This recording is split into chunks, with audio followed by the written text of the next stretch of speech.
കേരളം UDFിനെന്ന ആദ്യ സർവേ ഫലം. Times now JVCയുടെ പ്രവചനം വന്നു കഴിഞ്ഞു. ബംഗാൾ BJP പിടിക്കുമെന്ന പോൾ ഡയറി. കേരളമടക്കമുള്ള 4 സംസ്ഥാനങ്ങളിലെയും പുതുച്ചേരിയിലെയും ജനവിധി അറിയാൻ 4 നാൾ മാത്രം ശേഷിക്കെ എക്സിറ്റ് പോൾ ഫലങ്ങൾ. കേരളം UDFിനാണെന്നാണ് പുറത്തുവന്ന ആദ്യ സർവേ ഫലം. ടൈംസ് നൗ JVCയുടെ പ്രവചനത്തിലാണ് UDF അധികാരത്തിൽ തിരിച്ചെത്തുമെന്ന് സൂചിപ്പിക്കുന്നത്. UDF അധികാരത്തിൽ വരുമെന്ന ഭൂരിഭാഗം എക്സിറ്റ് പോളുകളുടെയും സർവേ പറയുന്നു. കേരളം UDFിനെന്ന ടൈംസ് നൗ JVC, UDF ജയിക്കുമെന്ന് ആക്സിസ് മൈ ഇന്ത്യയുടെ പ്രവചനം, അങ്ങനെ UDFിന് പ്രതീക്ഷ നൽകുന്ന കണക്കുകൾ. കേരളത്തിൽ UDF അധികാരത്തിലെത്തുമെന്ന പീപ്പിൾസ് പൾസ് വ്യക്തമാക്കുന്നു.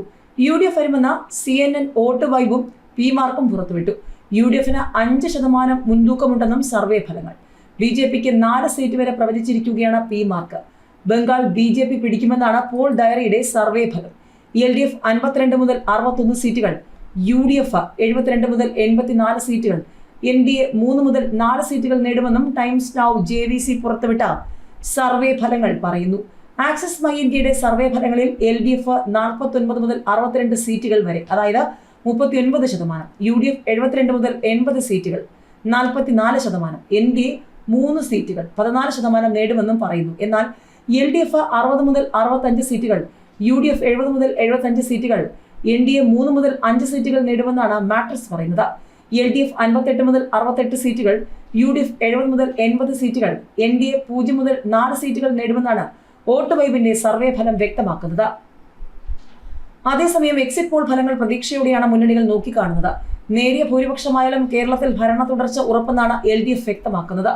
മന്ത്രിമാരോടും ഉദ്യോഗസ്ഥരോടും മുഖ്യമന്ത്രി ആത്മവിശ്വാസം പ്രകടിപ്പിച്ചു. എന്നാൽ ഭരണമാറ്റം ഉറപ്പെന്നും 85-ന് മുകളിൽ സീറ്റ് നേടുമെന്നും UDF നേതാക്കൾ വ്യക്തമാക്കുന്നു. തരംഗം ഉണ്ടായെങ്കിൽ 90 കടക്കുമെന്നും UDF നേതാക്കൾ പറയുന്നു. 1 സീറ്റിലധികം നേടുമെന്ന പ്രതീക്ഷയിലാണ് BJP. 5-ലധികം ഏജൻസികളുടെ എക്സിറ്റ് പോൾ ഫലങ്ങളാണ് വന്നിട്ടുള്ളത്. അതേസമയം ബംഗാളിലെ എക്സിറ്റ് പോൾ സർവേകൾ നാളെയും മറ്റന്നാളുമായി പ്രസിദ്ധീകരിക്കാനാണ് ചില പ്രധാന ഏജൻസികളുടെ തീരുമാനം. 5 സംസ്ഥാനങ്ങളിലെ നിയമസഭാ തെരഞ്ഞെടുപ്പ് മാർച്ച് 15-നാണ് പ്രഖ്യാപിച്ചത്. കേരളത്തിലും പുതുച്ചേരിയിലും അസമിലും ഏപ്രിൽ 9-ന് ഒറ്റഘട്ടത്തിലാണ് വോട്ടെടുപ്പ് പൂർത്തിയായത്. തമിഴ്നാട്ടിൽ 23-ന് ഒറ്റഘട്ടമായി തെരഞ്ഞെടുപ്പ് നടന്നു. പശ്ചിമ ബംഗാളിൽ 23-നായിരുന്നു ആദ്യഘട്ടം. പശ്ചിമ ബംഗാളിലെ 2ാം ഘട്ടം തെരഞ്ഞെടുപ്പ് അവസാനിച്ചതോടെയാണ് എക്സിറ്റ് പോളുകൾ പ്രസിദ്ധീകരിച്ചത്. കന്നി വോട്ടർമാരും യുവാക്കളും UDFിനൊപ്പം, മുതിർന്ന പൗരന്മാർ LDFിനൊപ്പം എന്ന Axis My India exit poll. കേരളത്തിൽ ഇഞ്ചോടിഞ്ച് പോരാട്ടം നടത്തി UDF അധികാരത്തിലെത്തുമെന്ന Axis My India exit poll. പ്രമുഖ സർവേ ഏജൻസിയായ ആക്സിസ് മൈ ഇന്ത്യ പുറത്തുവിട്ട കണക്കുകൾ അനുസരിച്ച് സംസ്ഥാനത്ത് UDF വ്യക്തമായ ആധിപത്യം നേടുമെന്നാണ് സൂചന. യുവ വോട്ടർമാർക്കിടയിൽ UDF വലിയ മുന്നേറ്റമാണ് നടത്തിയിരിക്കുന്നതെന്നാണ് പ്രായപരിധി തിരിച്ചുള്ള വോട്ടിംഗ് ശതമാനം പരിശോധിക്കുമ്പോൾ സർവേ ഫലത്തിൽ വ്യക്തമാകുന്നത്. കന്നി വോട്ടർമാരിൽ 51% വോട്ടാണ് UDFിന് നേടാനാവുക. മുൻ തെരഞ്ഞെടുപ്പുമായി താരതമ്യം ചെയ്യുമ്പോൾ 13% വർധനമാണിത്. LDFിന് കന്നി വോട്ടർമാരിൽ 13% വോട്ടിന്റെ കുറവാണ് ഉണ്ടാവുകയെന്നും Axis My India exit poll പ്രവചിക്കുന്നു. UDFിന് ഏറ്റവും കൂടുതൽ പിന്തുണ ലഭിച്ചത് 20-നും 29-നും ഇടയിൽ പ്രായമുള്ള വോട്ടർമാരിൽ നിന്നാകുമെന്നും പ്രവചനം വിശദമാക്കുന്നു. മുതിർന്ന പൗരന്മാരുടെ വിഭാഗത്തിൽ മാത്രമാണ് LDFിന് UDFിനേക്കാൾ നേരിയ മുന്നേറ്റം. യുവ വോട്ടർമാരുടെ വലിയ തോതിലുള്ള പിന്തുണയാണ് UDFിനെ ഭരണത്തിലേക്ക് അടുപ്പിക്കുന്നത്. ഭരണവിരുദ്ധ വികാരവും യുവാക്കൾക്കിടയിലെ സ്വാധീനക്കുറവും LDFിന് വോട്ട് വിഹിതത്തിൽ വലിയ കുറവുണ്ടാക്കിയതായി സർവേ വ്യക്തമാക്കുന്നു. ബംഗാളിൽ ദീദി അട്ടിമറിക്കുമോ BJP? എക്സിറ്റ് പോൾ ഫലങ്ങൾ പ്രവചിക്കുന്നത് ബംഗാളിൽ താമരക്കാലം, ഭരണം BJP പിടിക്കുമെന്നാണ് പ്രവചനം.